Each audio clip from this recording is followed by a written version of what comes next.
The Utah housing market has been shifting. Ever since interest rates more than doubled last year, prices have been all over the place.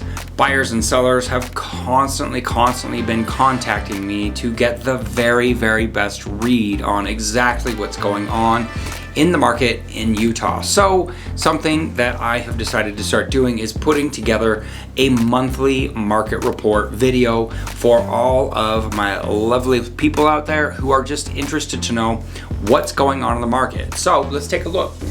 Okay, here we are in the Utah housing market.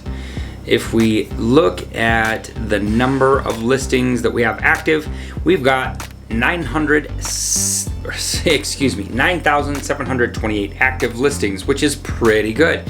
Throughout the pandemic, we were hovering around 6,000 to 8,000 listings, which is so too few homes available. 10,000 homes was about where we were before we hit the pandemic. And, the thing I remember remarking upon at that time is that we were short of homes then because we had a 6-week supply of homes, where a 6-month supply of homes was a balanced market. So even though we have more homes available now than we did last year, it's still not a ton of homes. It is nice to be reaching a slightly more equilibrial state where buyers and sellers can treat each other a little bit better, if you're asking me. So the number of sold homes is down 17.25%, and the listings sold was 2,552 homes over the last 30 days. You can see that over the last year, that's about 35,000 homes, but just over the last 30 days, it's about 2,500 homes. Under contract homes, we have 4,301 homes, and that's a pretty good number of homes, although I would say that we actually have seen a bit of a decrease. I mean, almost 17% decrease in the number of sold homes is not nothing. That's a pretty good decrease in homes.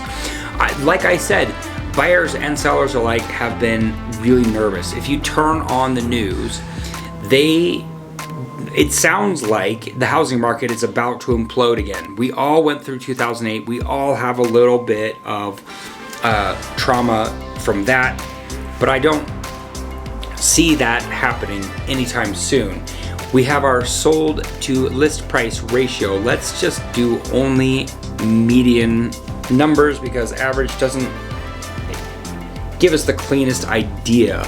So over the last year or so, couple of years, we have seen a huge spike in sold to list price ratio. Obviously, these are sort of pandemic numbers where people were getting more than their home was listed for.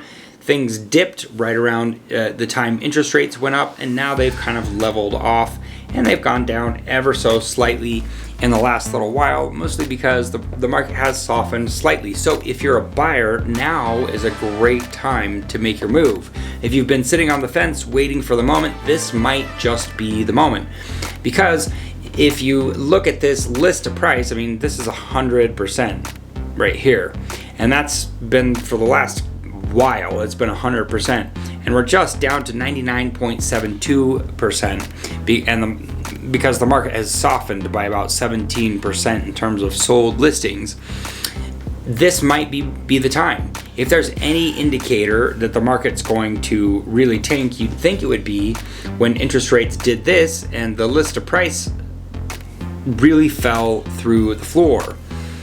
Comparatively speaking, I mean, 98.81% is not bad at all. That's actually pretty healthy if you ask me. But price per square foot, you can see where we've been over the last couple of years, 2 years. So here we are now, $229.82, and it's kind of been around that for the last, I don't know, ever since April or so, maybe February. I think that's a good thing. I think that's a very good thing. If you look at April of 2022, it was 243, but having it closer to 220, I think, has given people a little bit more room to wiggle. Here's the supply versus demand over the last 48 months. We have had a huge number of homes selling through the pandemic. You can see all these homes just got gobbled up. The red is the absorption rate and the month supply is the blue. So the number of homes available just really dipped through the pandemic, and the absorption rate went really high. So just taking kind of a quick look at a market summary, active listings are down 6.4%, sold listings are down 21.9%. Our active listings, like I said, are about 10,000 homes. The sold listings about 3,000 homes around there. Median square foot, like I really enjoy seeing it this way because this is all the same information that I was just relaying to you, except that it's just a little bit more digestible as a picture like this, for me anyway. So month supply is up 19.9%, which gives us a 3.35 month supply of homes. If you're talking about absorption rates and month supply of homes, 1 to 3 month supply of homes is a seller's market. A 4 to 6 month supply of homes is kind of a balanced market, and anything above 6 is going to make it a buyer's market. Okay, so the fact that we are at about 3 tells us that we're verging on territory of being a balanced market, but it's still a seller's market, generally speaking. So it has gotten a little bit softer, but if you're a seller, you're still getting really good prices.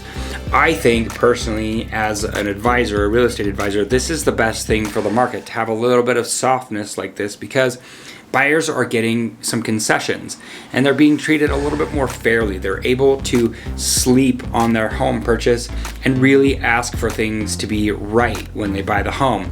Throughout the pandemic, that wasn't happening, and I feel like, anecdotally speaking, people ended up not happy with the way that they had to pay more for their home than the price, the listing price, and maybe couldn't really ask for a lot of fixes, that sort of thing. So median days on market is up 10% to 33 days, which is definitely quite a bit longer than 14 days, but it's still pretty fast in the world of real estate. If we come over here and look at this data, I really enjoy these graphs and such, but I'll be honest with you, looking at these numbers is a little bit cleaner for me because we're looking at month's supply of homes. And this really gives you a very good idea of something that I cover in my videos really frequently, which is that there are, I think, 3 different markets in Utah right now. So we have a band of homes all the way up to about $700,000, where the month supply is around 3. There's a little band right here between $100,000 and $200,000, and it's 4 month supply, which makes it more of a balanced market. If you're asking me why that would be, it's because those are going to be your manufactured homes, and they don't sell as quickly. That's just a fact. They just don't sell as quickly, and they stay on the market a little bit longer, and so that's why it would be more of a balanced market for those guys. But if you look at everything else, it's still a seller's market. Everything is still a seller's market in that band, all the way up to about 700. Anything over 700, you start to get to a 4.21 month supply, which is definitely more in the balanced market territory. Anything over $1 million, you have a 6 month supply, which is definitely, you're in buyer's market territory there. So if you are a buyer who's trying to buy a home between $1 and $3 million, you're pretty excited. You're pretty happy to be buying a home right now, because in the throughout the pandemic, that was not the case. Maybe you weren't having to pay 10%, 20% over asking price, but you were definitely paying much closer to full listing price. If you're trying to buy a home over $3 million, you have a 11 month supply of homes. So like I said, there are bands of prices here. So let's just say anything up to $500,000. Well, I think that kind of fits with what I've said which is that anything up to about 750-ish is its own market. Anything from 750 to 1.5, they have it from 1 to 3, but I personally feel like anything from 750 to about 1.5 it tends to kind of swim in the same pool those buyers do, and then anything over $2 million tends to be in its own category. So you can see that the market has really shifted quite a bit. There's a lot more room for buyers to get in right now. It's still very competitive, but there's just a little bit more time for buyers to do their due diligence. Sellers are still getting a very fair asking price, and everyone's walking away a little bit happier than throughout the pandemic. I know sellers were really excited to get so much money in the pandemic, but I think the flip side of that is that you then had to go buy a home yourself and pay over listing for that home too. So in this situation, everyone's getting a fair deal where they're getting some concessions and a home that's been well taken care of, and if not, some adjustments to accommodate for that. And I think now is a great time to jump into the market. If you've been thinking about getting into the market, you have questions as a buyer or a seller, I love hearing from you. I am so grateful to hear from all of the people who have reached out to me from watching these videos. So reach out to me with any questions and let's get you where you need to go.